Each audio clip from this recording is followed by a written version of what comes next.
I'm Ivan Little, and I've been a journalist for all of my life. I write for a number of newspapers. I've written 7 books, 2 of which I co-compiled with Deric Henderson. They were Reporting the Troubles 1 and Reporting the Troubles 2. My name's Deric Henderson. I've been a journalist in Northern Ireland since 1968. Started off with the Tyrone Constitution in Omagh, went to Belfast and joined the Belfast Telegraph in October 1973, just a few months after Ivan Little began his work there, and we've been friends ever since. Well, Deric, I was just thinking that sitting here in the rarefied atmosphere of Hillsborough Castle, a bit different from some of the places that we would have worked in during our early career with the Belfast Telegraph, and in our later phases with writing and co-compiling Reporting the Troubles 1 and 2. But I mean, I'm more used to being outside here, but you're more used to being inside here. Is that fair? Yeah, it is, I suppose. I mean, I think my first time in the building working as a working journalist was 1985, when Margaret Thatcher and the then Taoiseach of the Republic, Garth Fitzgerald, signed the Anglo-Irish Agreement in a neighbouring room. I mean, that was an historic, massive, important time. Yeah, that's where I would have come in and covered that. I mean, I was with one of the protesters yesterday, funny enough, whom I won't name, but he and a number of other unionists spent the night in the council offices, which are now demolished, just across the road. Well, so they couldn't be, because they wouldn't have got through the ring of steel otherwise. And then in the morning, he was suited and booted and walked across the road. And the people who were, I don't know whether he tricked them, but he got in here somehow. I suspect it was because he looked like a civil servant. And when he came in, Tom King was coming down the stairs. Yeah. And he thought, this is a godsend. And he got stuck into Tom King, giving him everything about this agreement that was a sellout. But it was funny because he said King just stood there and took it and listened to him. And the protester said, he ran out of things to say, and he turned on his heels and walked out. But the protests were wild here. Well, I was with Paisley. We all remember the big rally outside the City Hall in Belfast, you know, never, never, never speech. Never! Subsequent to that, I remember being summoned by one of his people to come to Hillsborough. I think it was about 2 o'clock in the morning, and several thousand Paisleyites marched up the main street here in Hillsborough and stood outside the gates, demonstrating loudly, obviously in protest against this agreement that had just been signed. And I remember afterwards we all adjourned, if that's the right word, to the local Free Presbyterian Church. And at about 6 o'clock in the morning, this service ended, the song, "Oh God, Our Help in Ages Past," and myself and 2 other journalists, one from London and a colleague, Eamon Malley, standing at the back of the Free Presbyterian Church, not too sure what to say or how to react to this, but it was all part of that, tumultuous period when you had these demonstrations because of what happened inside this building. It was something that went on for several years. I think it led to the formation of the Carson Trail rallies that Paisley staged in protest against the agreement, and that went on for several years. I remember attending many protests. And yet, Hillsborough Castle was very much, I wouldn't say out of bounds to the general public and to the media up until 1985, and for years afterwards. It was very much the home, well, previously, of course, the Northern Ireland Governor and the royal family. Eventually, secretaries of state, this is where they came, this is where they stayed. And, being a secretary of state for Northern Ireland was the job from hell. It was the job from hell. But one of the perks of the job was that you were a resident in Hillsborough Castle, and no better place. And It wasn't really until Mo Mowlam arrived at about 1992, sort of the mid-90s, that this place began to open up. I'm not one to mince my words, and I don't think this is gloss. I think if you'd have been there in the talks in the last 2 or 3 days, there wasn't a party leader that wasn't trying. And I think what took us the week was they all wanted to make progress, but for different reasons there were difficulties. Yeah, that's what she wanted to be. Yeah, And then her parties were legendary. That's right. And, everybody was, it wasn't quite an open house, but, politicians, journalists. It's where a lot of the groundwork went on in this building in terms of moving towards the whole process towards the Good Friday Agreement in 1998. This is where people came, they sat, they dined. Hardly a week passed when there wasn't some sort of dinner here. And, for journalists like myself who were closely involved in that whole process, getting an invitation to Hillsborough Castle was a must. You had to get to sitting at the top table with whoever the Secretary of State was. And those were amazing nights. But were you ever at any of Mo's legendary parties?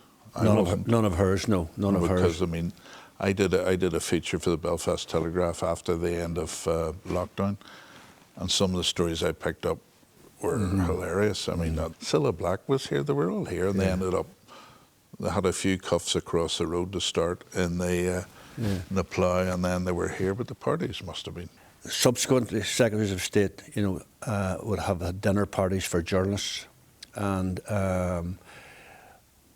a lot of serious talking was going on, obviously off the record, where you had some great hosts. But it's hard to imagine when you think back. What was happening here.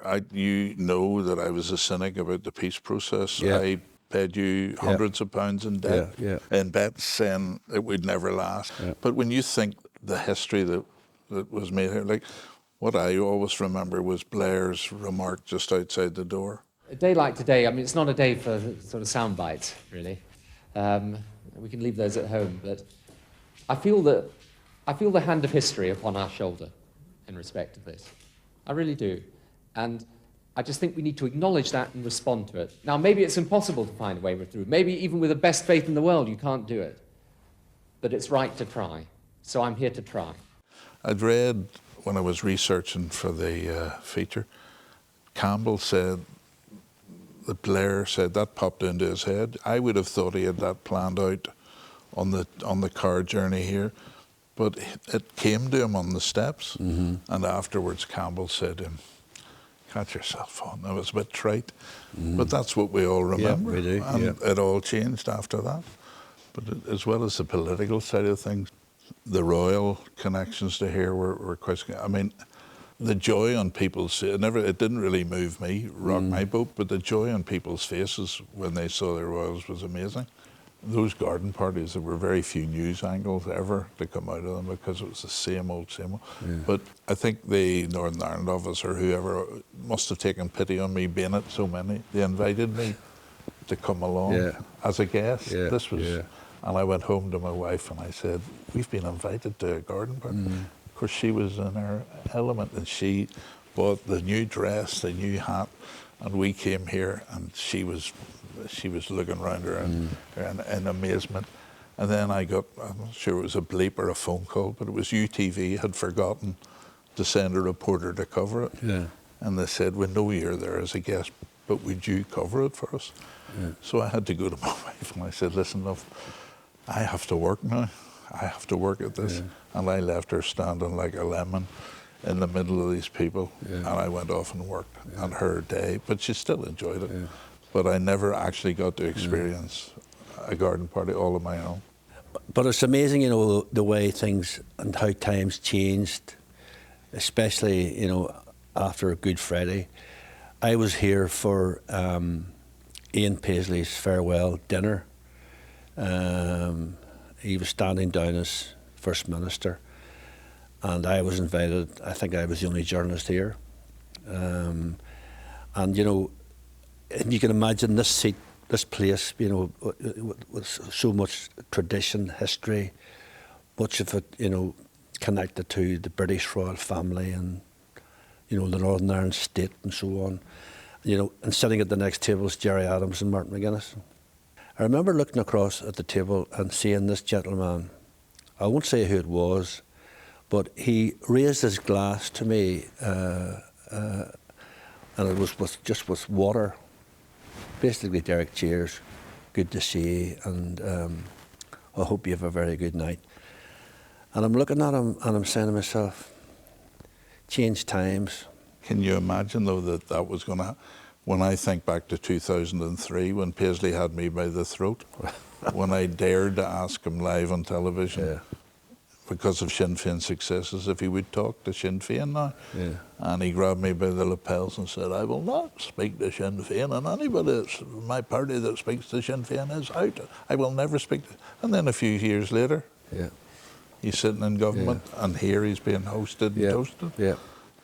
But the changes here have just been astonishing. I mean, when we were kids working in the Telegraph covering a murder or a bombing every day of our lives, I could never see a way to peace. And yet somehow it was achieved.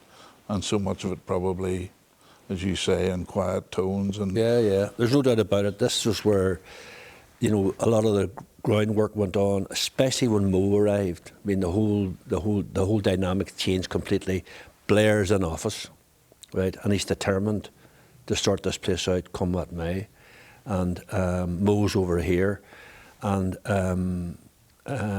this is where it really kicked off. I mean, it wasn't really an open house. It wasn't. It was closed. She was the one who basically opened the doors. And everybody was welcome, and I mean everybody. Look at it now. The tours.